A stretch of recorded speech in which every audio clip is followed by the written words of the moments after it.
Atomic bomb है। याद रखिए, अगर आप किसी मुल्क के अंदर जाकर मासूम लोगों को मारेंगे तो कोई भी मुल्क खामोश नहीं बैठने वाला है। जम्मू कश्मीर के पहलगाम में पर्यटकों पर आतंकी हमले के बाद पूरे देश में गुस्सा है। इस हमले में 26 निर्दोष लोगों की हत्या कर दी गई। इस हमले के बाद आतंकियों और पाकिस्तान के खिलाफ कड़ी कार्रवाई की हर तरफ से मांग उठ रही है। प्रधानमंत्री नरेंद्र मोदी ने भी आतंकियों को दुनिया के किसी भी कोने से ढूंढकर उन्हें अकल्पनीय सजा देने की बात कही है। पर्यटकों पर हुए आतंकी हमले के बाद भारत ने पाकिस्तान के खिलाफ कई बड़े एक्शन भी लिए हैं। भारत के कड़े एक्शन से पाकिस्तान बिलबिला उठा है। भारत ने जैसे ही सिंधु जल संधि निलंबित करने का ऐलान किया, पाकिस्तान बुरी तरह बौखला गया। पाकिस्तान के रेल मंत्री हनीफ अब्बासी ने तो भारत को परमाणु हमले की धमकी तक दे डाली है। हनीफ अब्बासी की इसी धमकी के मद्देनजर AIMIM प्रमुख असदुद्दीन ओवैसी ने पाकिस्तान को जमकर लताड़ लगाई है। उनका यह बयान सोशल मीडिया पर जमकर वायरल हो रहा है। 27 अप्रैल को महाराष्ट्र के परभणी में ओवैसी ने ऐसा क्या कहा है कि उनका बयान वायरल हो रहा है, ये सुन लीजिए। पाकिस्तान ये कहता है कि हम न्यूक्लियर बॉम्ब हमारे पास है, एटॉमिक बॉम्ब है। याद रखिए, अगर आप किसी मुल्क के अंदर जाकर मासूम लोगों को मारेंगे तो कोई भी मुल्क खामोश नहीं बैठने वाला है, चाहे हुकूमत किसी की भी हो।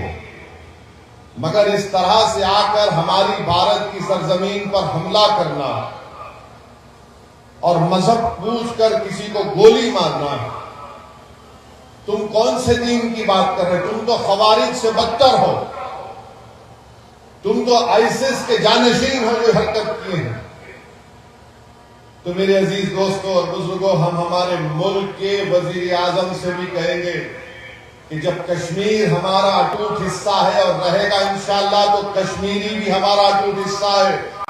वो कौन था जो दहशतगर्दों से उनका हथियार लेते हुए जिसकी जान चली गई?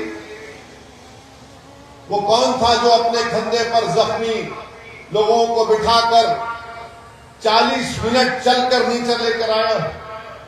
वो कौन था? कश्मीरी था जो एक मासूम बच्चे को उठाकर उसकी जान बचा रहा था। इससे पहले पहलगाम आतंकी हमले के मद्देनजर केंद्र सरकार की ओर से बुलाई गई एक सर्वदलीय बैठक में भी ओवैसी ने सरकार को उस देश के खिलाफ कड़ी कार्रवाई करने को कहा है जो आतंकी समूहों को पनाह देता है।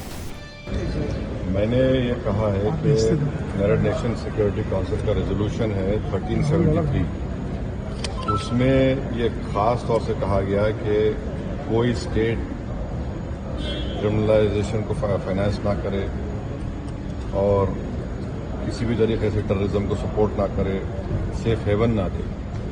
तो पाकिस्तान बरसों से इस रेजोल्यूशन 1373 का वायलेशन कर रहा है।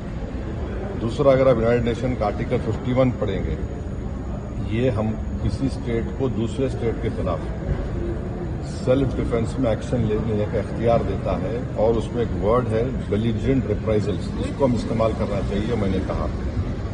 और तीसरा ये कि हमारे संविधान में आर्टिकल 355 है जो ये कहता है कि यूनियन पर एक ड्यूटी है एक्सटर्नल एग्रेशन से स्टेट्स को बचाने के लिए। तो ये तीनों चीजें हैं सरकार के सामने और वो जो मुनासिब समझते हैं इन टेररिस्ट ग्रुप के खिलाफ, जिस देश में इन टेररिस्ट ग्रुप को पनाह दी जा रही है, मदद दी जा रही है, उनको ताकत दी जा रही है, उनके खिलाफ एक्शन ले सकते हैं।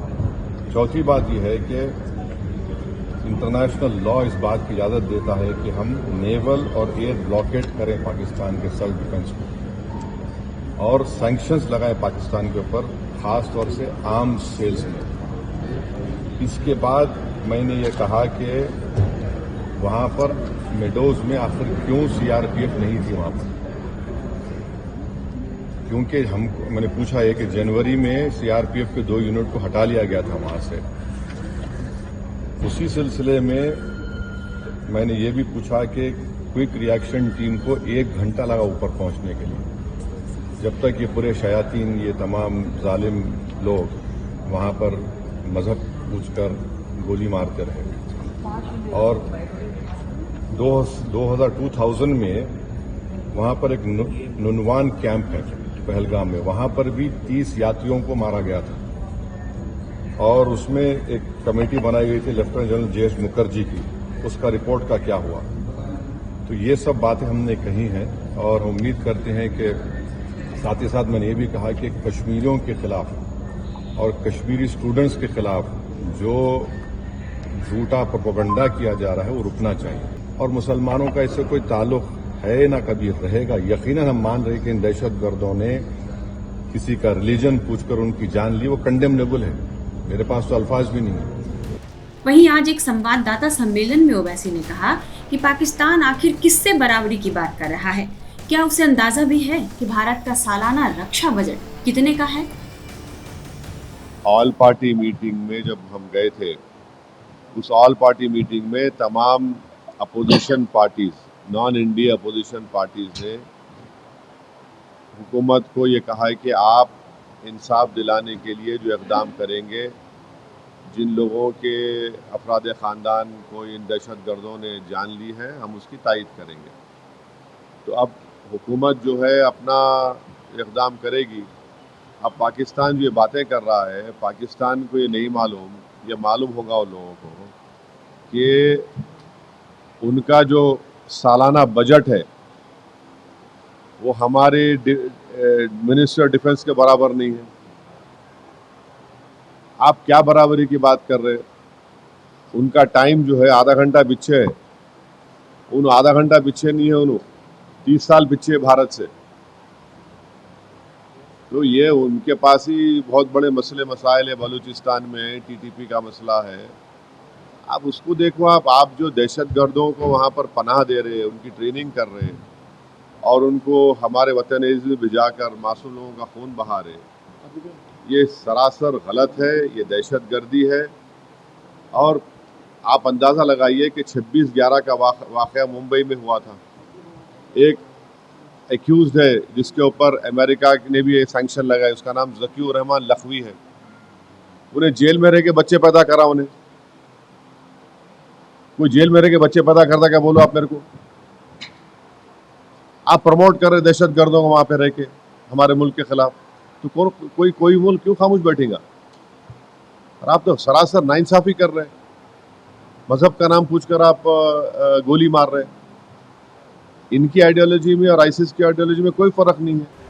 ओवैसी ने साफ साफ पाकिस्तान को आईना दिखाते हुए उसे अपने अंदर झांकने की नसीहत दी है और कहा है कि पाकिस्तान भारत के खिलाफ आतंक को बढ़ावा देता है, इसलिए उसे कड़ी से कड़ी सजा तो मिलनी ही चाहिए।